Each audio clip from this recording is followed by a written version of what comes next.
তুমি নির্মল করো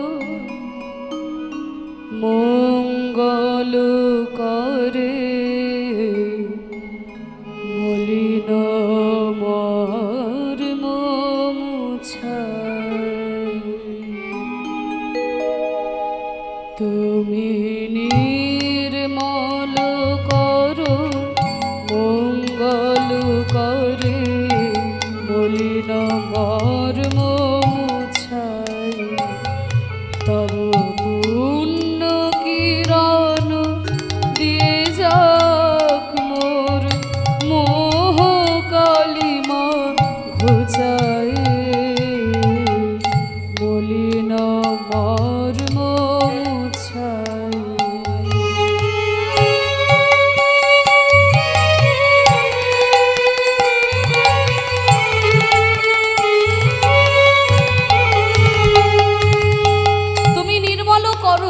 মঙ্গল করে মলিন মর্ম মুছাই।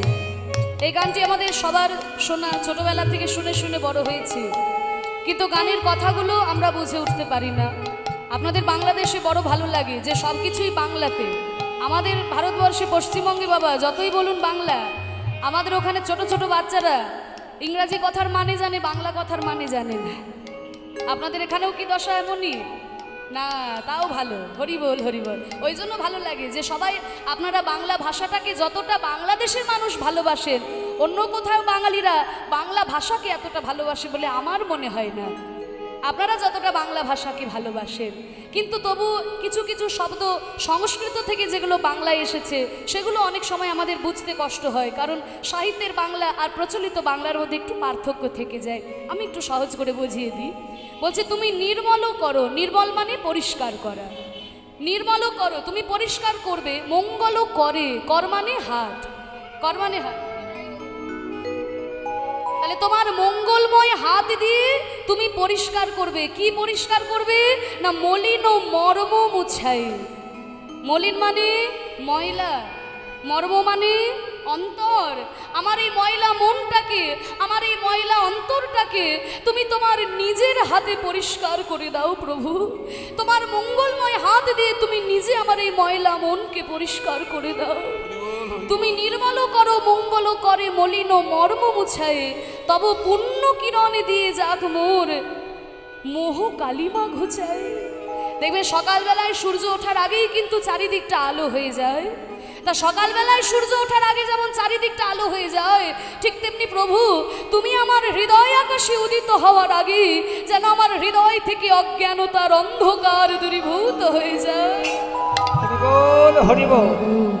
পুণ্য কিরণ দিয়ে যাক মোর মোহ কালিমা ঘুচায় মলিন মর্ম মুছায়।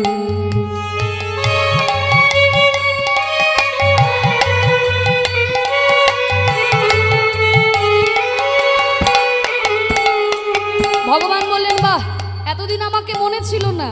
সারা বছর এই রাস্তা দিয়ে পেরিয়ে যাও, হাজারবার পেরিয়ে যাও, একবার মন্দিরে এসে প্রণাম করো না। আজকে হঠাৎ করে কীর্তন শুনতে এসে কীর্তনিয়ার সাথে এমন সুন্দর প্রার্থনা কেন? কি দুঃখ তোমার, কি কষ্ট তোমার? বলে প্রভু আমার কি দুঃখ, আমার কি কষ্ট আমি তোমার কাছে জানাবো প্রভু। কারণ এতদিন তো আমি সংসারের ময়লার মধ্যে ছিলাম, সংসারের ময়লা আমি ঘাটছিলাম, তাই আমি বুঝতে পারি নাই প্রভু যে আমার মনের মধ্যে কত কলুষতা রয়েছে। কিন্তু যখন আমি এই কীর্তনের আসরে এলাম, আমি ভক্তদের কথা শুনলাম, ভগবানের কথা শুনলাম, তখন আমি বুঝতে পারলাম যে আমার মনের মধ্যে কত ময়লা, আমার মনের মধ্যে কত কলুষতা আমি এখানে এসে বুঝতে পারলাম। তাই আমি তোমার চরণে প্রার্থনা জানাচ্ছি। মনে করুন এমন একটা জায়গায় আপনি বাস করেন, কিছু মনে করেন সেখানে হয়তো সবাই ময়লা।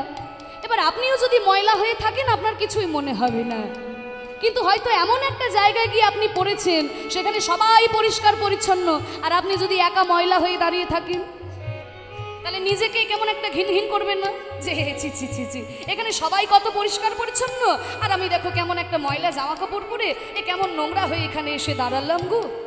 তাহলে নিজেকে একটা কেমন ঘিন ঘিন করবে। তাহলে তাহলে আমি যখন ওই সংসারের ময়লার মধ্যে ছিলাম, ময়লা ঘাটছিলাম, তখন তো আমি বুঝতে পারি নাই যে আমার মনেও ময়লা রয়েছে। কিন্তু যখন আমি তোমার কাছে এলাম, এই কীর্তনের আসরে এলাম, তখন আমি বুঝতে পারলাম আমার মনের মধ্যে কত ময়লা। তাই আমি আজকে তোমার চরণে প্রার্থনা জানাচ্ছি প্রভু। লক্ষ শূন্য লক্ষ বাসনা ছুটিছে গভীর আধারে, জানি না কখন ডুবে যাবে কোন অকুল গরল পাথরে। লক্ষ শূন্য লক্ষ বাসনা ছুটিছে গভীর আধারে, জানি না কখন ডুবে যাবে কোন অকুল গরল পাথরে। লক্ষ শূন্য লক্ষ বাসনা ছুটেছে গভীর আধারে, জানি না কখন ডুবে যাবে কোন অকুল গরল পাথরে। লক্ষ বানান কি গো? লক্ষ্যে দুটো বানান। একটা বানান হচ্ছে ল কয়মূর্ধন্য স লক্ষ, আর একটা ল কয়মূর্ধন্য স জফলা লক্ষ, তাই না? দুটো বানান আলাদা, মানেও আলাদা। ল কয়মূর্ধন্য স লক্ষ মানে হচ্ছে 100,000, আর ল কয়মূর্ধন্য স জফলা লক্ষ মানে হচ্ছে উদ্দেশ্য, তাই না? যদি বলে তোমার জীবনের লক্ষ্য কি, তাহলে সেটা কয়মূর্ধন্য স জফলা। আর যখন 100,000-এর কথা বলা হয় তখন ল কয়মূর্ধন্য স। তা বলছে আমার জীবনের কোনো উদ্দেশ্য নেই, জীবনের কোনো লক্ষ্য নেই যে এই লক্ষ্যে আমাকে পৌঁছাতে হবে, এইটি কোনো লক্ষ্য নেই। কিন্তু লক্ষ লক্ষ আমার কামনা বাসনা। আজকে টাকা চাইছি, কালকে পয়সা চাইছি, গাড়ি বাড়ি চাইছি। টাকা পয়সা গাড়ি বাড়ি যখন হয়ে গেল, মনে মনে ভাবে ধুর বাবা এই শেরপুরে কে পড়ে থাকবে, ওই ঢাকাতে গিয়ে একটা ফ্ল্যাট কিনবো। যখন ঢাকাতে গিয়ে ফ্ল্যাট কিনলো, মনে মনে ভাবে ধুর বাবা বাংলাদেশে আর ভালো লাগছে না, যাই কলকাতাতে গিয়ে একটা বাড়ি বানাই। যখন কলকাতাতে একটা বাড়ি হয়ে গেল, মনে মনে ভাবে ধুর বাবা কলকাতা গিয়ে মানুষে থাকে, ওই আমেরিকায় গিয়ে থাকবে। তাহলে লক্ষ লক্ষ কামনা বাসনা দিনে দিনে আমার বেড়েই যাচ্ছে। তা এই লক্ষ লক্ষ কামনা বাসনা নিয়ে কবে যে আমি এই সংসার রূপী বিষের সাগরে মুখ থুবড়ে পড়ে যাব প্রভু, তা তো আমি জানি না ঠাকুর। লক্ষ শূন্য লক্ষ বাসনা ছুটেছে গভীর আধারে, জানি না কখন ডুবে যাবে কোন অকুল গরল পাথরে। এই সংসাররূপী বিষের সাগরে আমি মুখ থুবড়ে পড়েছি আমার লক্ষ লক্ষ কামনা বাসনা নিয়ে প্রভু। লক্ষ শূন্য লক্ষ বাসনা ছুটেছে গভীর আধারে, জানি না কখন ডুবে যাবে কোন অকুল গরল পাথর।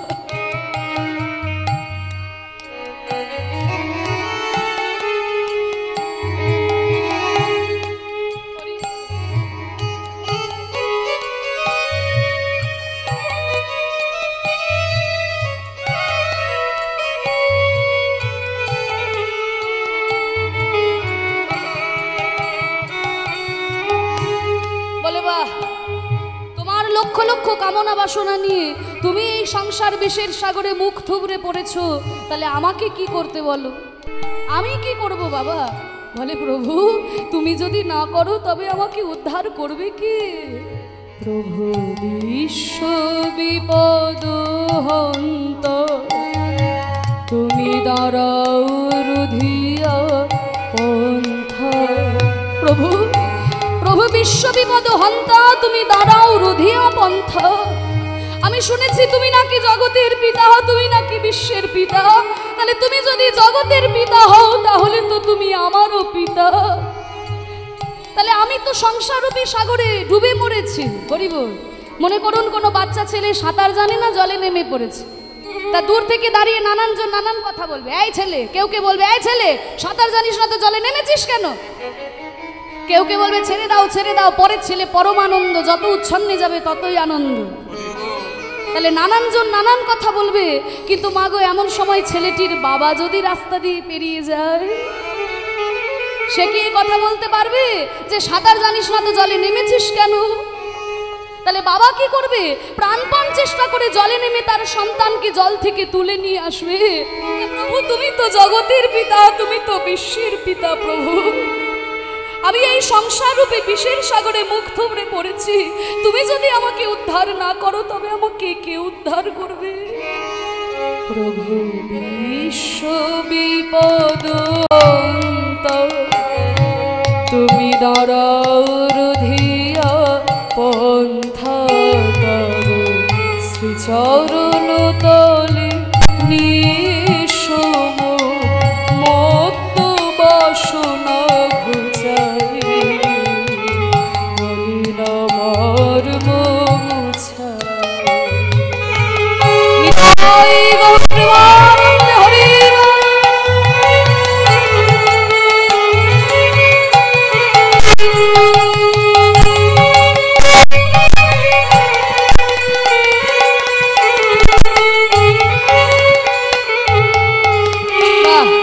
তোমরা তো কলিযুগের মানুষ, যখন ভক্তি দিয়ে বাঁধতে পারো না তখন যুক্তি দিয়ে বেঁধে দাও। হরি বল, তাই না? যখন ভক্তি দিয়ে বাঁধতে পারো না।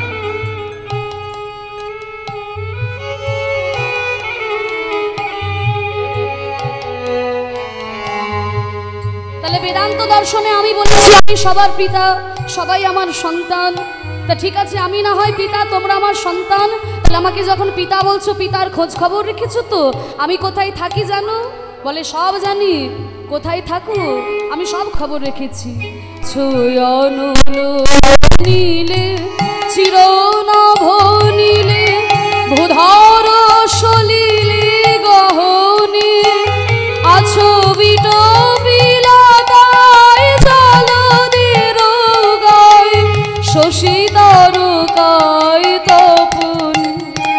আচ্ছা, অনল অনিলে, অনল মানে আগুন, অনিল মানে বাতাস, সমস্ত কিছুর মধ্যে তুমি আছো। আকাশে বাতাসে তরু লতায় গুলমে, ওই আকাশে ওই চির নভনীলে মেঘের গায়েও তুমি আছো, শশী তারকার মধ্যে তুমি আছো। বলে বাহ, আমি তো কোথায় আছি সবই তুমি জানো, তাহলে তুমি আমাকে ধরতে পারছো না কেন? আমি কোথায় আছি সবই তুমি জানো, তবু আমাকে ধরতে পারছো না কেন? বলে প্রভু, আমি তোমাকে ধরবো কেমন করে? আমি নয়নে বসন বাঁধিয়া বসে আধারে মরি গো কাঁদিয়া।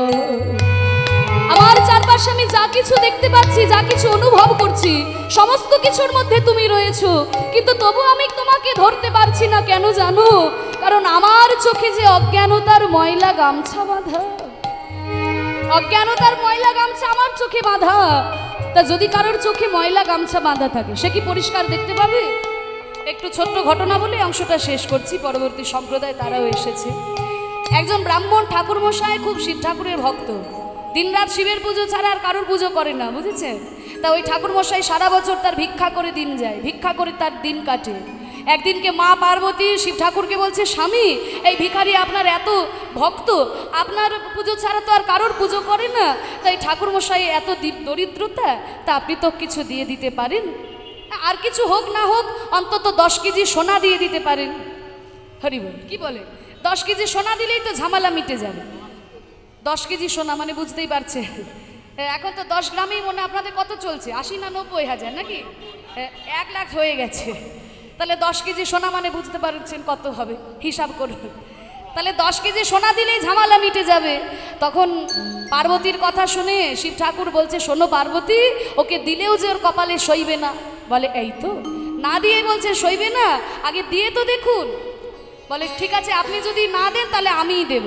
বলে ঠিক আছে, তুমি দাও, কারণ আমি যদি ওর বাবা হই, তুমি তো ওর মা, তুমি দিয়ে দেখো কপালে সয় কিনা। বলে তাই দেব। এই বলে মা পার্বতী করেছি কিনা, যেই রাস্তা দিয়ে ভিখারি ভিক্ষা করে আসে, ওই মোড়ের মাথাতে 1 লরি হিরে ফেলে রেখেছে, 1 লরি হিরে ফেলে রেখেছে রাস্তা ধারে। যদি যখনই ভিখারি আসবে, হিরেগুলো দেখতে পেলেই ব্যাস জীবন বদলে যাবে। তা মা পার্বতী হিরে ফেলে রেখেছে, আর ওই রাস্তা দিয়ে আসার সময় ভিখারি মনে মনে ভাবছে, ধুর বাবা, সারা জীবন ভিক্ষা করে খাই, কেউ ভিক্ষা দেয় কেউ ভিক্ষা দেয় না, এই ভর্তি দুপুরবেলায় গরমের মধ্যে কেউ তো আমায় ভিক্ষা দিচ্ছে না, তা আজকে আমি একটু দেখি অন্ধ সেজে ভিক্ষা করে কেউ আমাকে ভিক্ষা দেয় কিনা, আজকে একটু অন্ধ সেজে ভিক্ষা করে দেখি। এই বলে ওই মোড়ের মাথাতে আসার আগে ওই কাঁধের মধ্যে একটা গামছা ছিল, গামছাটাকে নিয়ে চোখে বেঁধে নিয়েছে, আর ওই অন্ধ সেজে ভিক্ষা করতে করতে যে মোড়ের মাথায় এসেছে, মা পার্বতী হিরে ফেলে রেখেছিল। আর ওই হিরেগুলো পায়ের মধ্যে ঠেকেছে। আর যেই না হিরেগুলো পায়ের মধ্যে ঠেকেছে অমনি চমকে উঠেছে, আহা এই রাস্তার মধ্যে এত পাথর কোথা থেকে এলো গো? আরে সরকারের কোনো কর্মকাণ্ড নেই, দেখো রাস্তা করার জন্য পাথর ফেলে রেখেছে আর রাস্তা করার নাম নেই। বলে ছোট ছোট পাথরে লেগে আমার পাটাই কেটে গেল। তাহলে মা পার্বতী হিরে ফেলে রাখলো, সেগুলোকে পাথর ভেবে কে তাকে গালাগালি দিচ্ছে কেন? কারণ চোখের মধ্যে যে ময়লা গামছা বাঁধা আছে, হিরেগুলোকে দেখতে পাবে কেমন করে? তাহলে আমার দশাটা ওই ভিখারি ব্রাহ্মণের মতো হয়েছে। আমি আমার চারপাশে যা কিছু দেখছি, যা কিছু অনুভব করছি, সমস্ত কিছুর মধ্যে ভগবান রয়েছেন, কিন্তু তবু আমরা তাকে ধরতে পারছি না। কারণ আমার মনের মধ্যেই যে অজ্ঞানতার অন্ধকার, এই অজ্ঞানতার অন্ধকার যদি তুমি দূর করে না দাও প্রভু, তাহলে তো আমি তোমার চরণে শরণ নিতে পারবো না। আমি নয়নে বসন বাঁধিয়া বসে আধারে মরি গো কাঁদিয়া, দেখি নাই কিছু, বুঝি নাই কিছু, দাও হে দেখাই বুঝাই, মলিনভার গো বুঝাই, তুমি নির্মল করো মঙ্গল করে, মলিনভার গো বুঝাই, তুমি নির্মল